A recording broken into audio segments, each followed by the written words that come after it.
Imagine 58,000-plus fans packed into the Maracanã erupting in unison the moment Pedro found the back of the net. That single strike transformed an intense tactical duel into a roaring spectacle, as Flamengo edged out Fluminense 1-0 in what is widely hailed as Brazil's fiercest derby, the legendary Fla Flu. From the opening whistle, both sides tested each other's defenses with probing build-up play. Flamengo controlling over 60% of possession and aiming to dominate midfield spaces, while Fluminense opted for counter-attacking bursts designed to exploit open flanks and swift transitions. Yet neither could break the deadlock until the 85th minute, when Pedro, reborn in confidence after recent setbacks, latched onto a precise through ball, broke past the offside trap, and slotted home the decisive goal, instantly igniting a pulsating maelstrom of red and black celebration, echoing a legacy that stretches back to the revolutionary 1963 derby, when more than 194,000 spectators jammed the Maracanã for one of the sport's most iconic moments. This wasn't just a local clash, though, it was a global event, reinforcing how Brazilian football transcends national boundaries, with Flamengo's massive diaspora following in US hotspots like New York, Miami, and Philadelphia, adding a modern layer of international intensity to the fixture, and their recent Club World Cup dominance further amplifying that global reach as fans tune in across time zones to witness emotional highs and stadium-wide roars. Flamengo's success is rooted in smart squad rotation, disciplined midfield structure, and a home advantage that translates into 9 clean sheets so far this campaign, a figure that includes today's tight 1-0 victory, while the energy and expectancy of a sold-out Maracanã fuels tactical approaches that prioritize composure in build-up, aggressive wing play to stretch opponents, and relentless pressing as soon as possession is lost, forcing rival errors in dangerous areas. Conversely, Fluminense entered this clash riding momentum from an inspiring continental run. They eliminated powerhouses like Inter Milan and Al Hilal in the Club World Cup before an emotional but exhausting semi-final loss to Chelsea.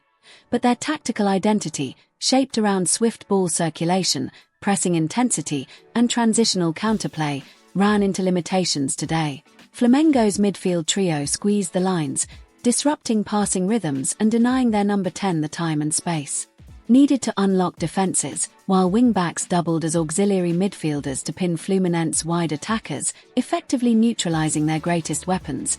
Historically, this derby dates back to 1912 and has been more than a century-long cultural mirror, reflecting societal divisions in Rio de Janeiro. Flamengo originally positioned as the team of the working classes, with Fluminense associated with the city's elite, a narrative crafted by early sports journalist Mario Filho and still imbued in the derby's meaning today. And no matter how modernized the league becomes, each edition of Fla Flu writes a fresh chapter in that story, blending sporting excellence with cultural identity and city pride. Tactics aside, the emotional intensity was off the charts. Flares lit up the stands pre-game, chants thundered through the night air, and every tackle, pass, and half-chance was met with roar or gasp, creating a live soundtrack that fuels players' adrenaline while amplifying viewers' emotional connection thousands of miles away. It's this raw human element, a mix of tribal belonging, technical skill, and narrative resonance, that makes Fla Flu unique on the global calendar and a fascinating case study for international football fans. Dig into the tactical microcosm. Flamengo's fullbacks both carried an attacking mandate today, pushing high to stretch Fluminense defensive lines and create crossing lanes. Their midfield pivot, anchored by a disciplined holding midfielder, stayed compact, blocked passing angles, and recycled wide turnovers into pocket overloads that freed up their playmaker to orchestrate forward runs. This structure allowed Flamengo to dominate the tempo while maintaining defensive solidity, a balance reflected in key stats: 80% pass accuracy, 15 interceptions, and 0 goals conceded. In a derby where momentary lapses can unravel entire game plans, Fluminense, on the other hand, switched tactics mid-match, swapping wing inversion for direct vertical play, injecting fresh legs through tactical substitutions aimed at pressing more aggressively, but even that failed to offset the relentless Maracanã atmosphere, where home fans' choral chants effectively applied psychological pressure on visitors and gave Flamengo an intangible boost, a 12th-man effect that is real and measurable across elite competitions.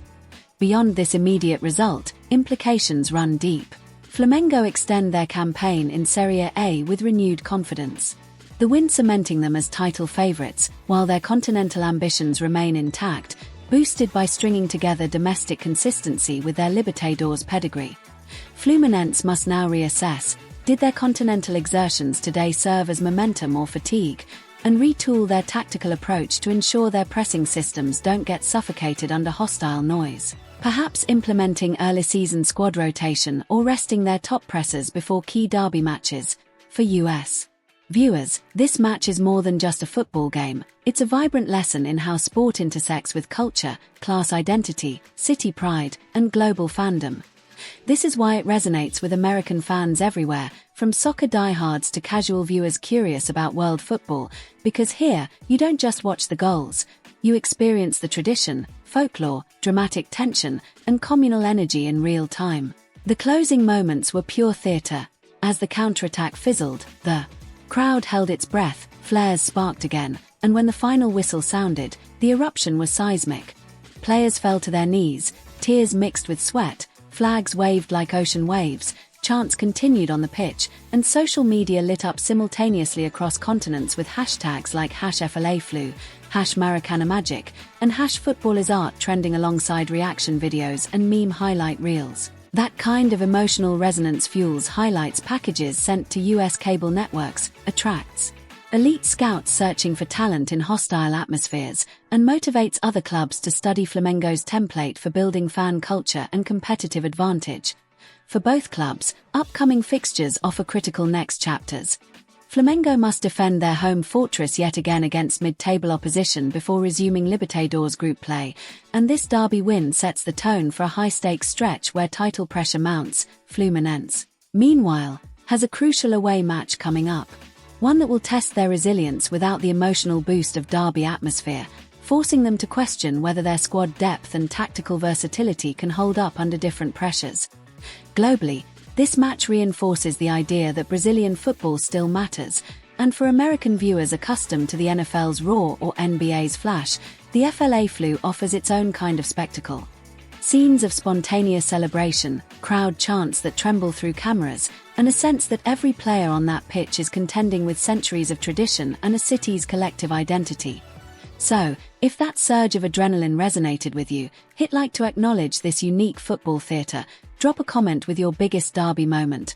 Maybe you've been part of a sold-out stadium, or felt that heartbeat when the final whistle blows. Share this video with your soccer-curious friends who need to witness why football evokes such passion, and subscribe now to stay locked into the world's most iconic rivalries, because moments like this aren't just clips, they're living history.